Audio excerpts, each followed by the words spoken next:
Daulat Singh, Chancellor of the North Cap University, Professor Premraj, Pro-Chancellor of the University, Professor H.B. Raghavendra, Vice-Chancellor of the University, members of the governing body, Registrar of the University, members of different faculties, graduating students whom I would like to call today my dearest friends, and the proud parents, ladies and gentlemen. This is one of the fantastic gatherings I have ever witnessed. Such a huge gathering with ecstatic students, enthusiastic teachers, and proud parents in a convocation ceremony. It's very rare. I understand and appreciate the exuberance shown by the students, and that is why this is a ceremony of decoration. A convocation ceremony is an important milestone in a person's life, and it remains an event to reflect upon in nostalgia. Today, I am elated to join you in this extraordinary moment of your life, and I congratulate all of you for your achievements which you will have earned during your academic years at this university, which will gradually become your fond alma mater. As my dear young friends, you embark upon your respective career paths, you are bound to recall some of the wonderful memories of the time spent here. But the time spent is time spent. A man has to understand that he or she has to remain in constant nowness. Remaining in a constant nowness reminds you that you are duty-bound to the atmosphere you are living at present.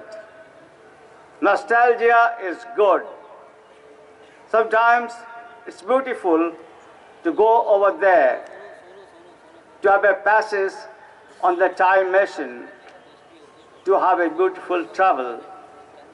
But my dear young friends, when you grow up in life, cultivate the culture of remaining in constant nowness. You must embrace this impermanence, as it is the change that is the very romance of life. Without change, there cannot be romance of life. And I, without any hesitation, would suggest you should enjoy your life romancing with change and progress. Please do remember, it is time for you to proceed on a new voyage filled with dreams and aspirations. Never be afraid to take the plunge into the future that lies ahead of you. You may think the future is uncertain, and you are right, because that is true. But the said uncertainty will always be intellectually exciting and challenging. And life without intellectual challenge and life without intellectual excitement possibly is not worth living. As degree holders, you are entitled to feel the freshness and warmth of the honor, and a sense of contentment is likely to arise in your hearts. The hard work and toil that you all had put in your respective courses has borne fruit. On this occasion, it's but natural for your hopes to rise on the wings of delight. But never forget, and I am certain you will not, that this feeling of empowerment for which you hold your head high is due to the sacrifices of your parents and teachers. That should remain as a principal factor in your memories. Never forget the alma mater, never forget your teachers, and never, and I mean never, be ungrateful to your parents. It's axiomatic that your degrees open a world of myriad opportunities. Nonetheless, there are different strokes for different persons. For some, the idea of job security and social status will cajole them to appear in competitive examinations.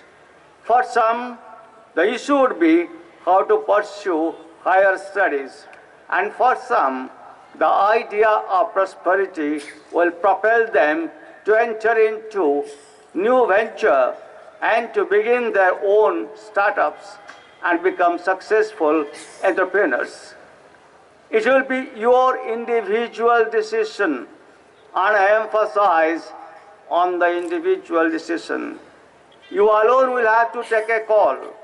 Of course, your parents and teachers will help you to arrive at a decision. But primarily, this decision has to be yours.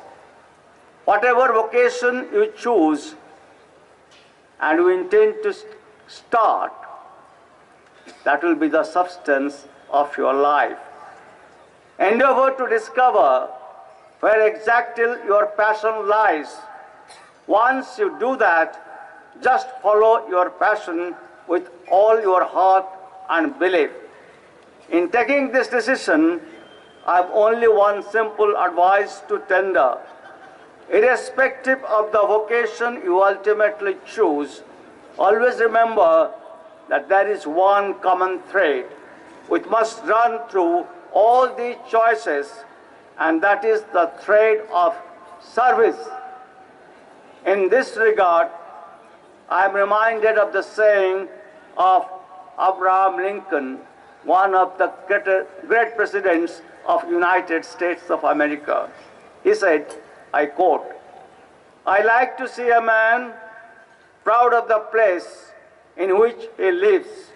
I like to see a man live so that his place will be proud of him," unquote. The concept of serviceability, like the pole star in the sky, will serve as a compass and guide you to a happy destination where you will feel content, and that contentment would be real.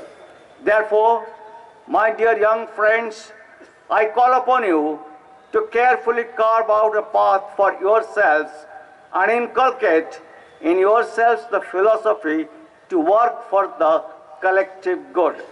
You cannot afford to isolate yourself from the social problems and challenges around you. I urge all of you to generously extend your skills and knowledge to a wider stratum of the society, and that is what will eventually matter. I would further suggest that never be swept away by the hurry of climbing up the ladder of success. Success shall come gradually with effort and not only by ambition. You should bear in mind that ambition alone with desire is an enemy. But ambition with the necessary hard work and acceptance of limitations is a friend. Make ambition a friend in this way, and that should be the summum bonum of your life. I must make you realize that all of you are doubly equipped with youthful energy and cultivated education. This is a powerful combination. This power has to be treated as the gift of the society, the second mother. The human race is moving away from dependence on nature to the synthetic. There is a synthetic biology, materials, and a different reality. The distinction between the real and the artificial is getting blurred, and it will soon be non-existential. You are already in the world of algorithms, bioengineering, digital learning, robotics, and artificial intelligence, which are creating a new world of data crunching, analytics, and predictive analysis of human behavior. The same has to be fought by original intelligence of the human mind. And I would like to assure you, artificial intelligence, whatever the status it may achieve in future, can never match the original intelligence of the man. And today, you are the future, and you will be the epitome of original intelligence. Do graduate with original intelligence, and that is what I would like to humbly suggest. The fourth industrial revolution is already upon us. Not only our knowledge base needs to be updated continuously, but the prevailing theoretical concepts must also be attuned to tackle new emerging situations. This stunning pace of change will render the word obsolete. A time will come, possibly no dictionary shall carry the meaning of the term obsolete, because the present generation is capable enough to get the said word deleted from the dictionaries, because it shall have no meaning, and it will be itself obsolete. In developing economies like ours, afflicted with dualities and divides of equal opportunities, the need for such entrepreneurship will become a roaring necessity. Multidisciplinary knowledge and teamwork will become the new norm. This rethinking by people associated with every profession as regulators, assessors, decision makers, and enforcers will determine whether science and technology is a blessing or a blight. As the future of our nation, you, as bright young minds, must transform yourself, expand your horizons, and create a beautiful future for yourself as well as for the world. Be a trailblazer and a pathfinder to guide the future in the right direction, and believe that you have the distinctive ability and potential to do it. A self-belief, a faith in oneself is the greatest rationality. If you do not have faith in yourself, I would not like to call you a rational being. Do not associate anything else but faith in yourself. I conclude by sharing with you a few words by a prominent thinker and leader, Lee Kuan Yew, who said, I quote, "For the young, let me tell you, the sky has turned brighter. There is a glorious rainbow that beckons those with spirit of adventure, and there are reach findings at the end of the rainbow. To the young and to the not so old, I say, look at the horizon, follow that rainbow, go ride it. Not all will be rich, quite a few will find a vein of gold, but all you who pursue that rainbow will have a joyous and exhilarating ride and some profit. Unquote. Now, friends, the Vice Chancellor was just telling me that 50% of the faculty members of the university and the 50% of the students who are prosecuting the student studies are ladies. He wanted to impress me, and I must tell you, I am a person, and I believed in throughout my life, gender equality should have the primacy, and I'm delighted to know that this university is believing in that gender equality.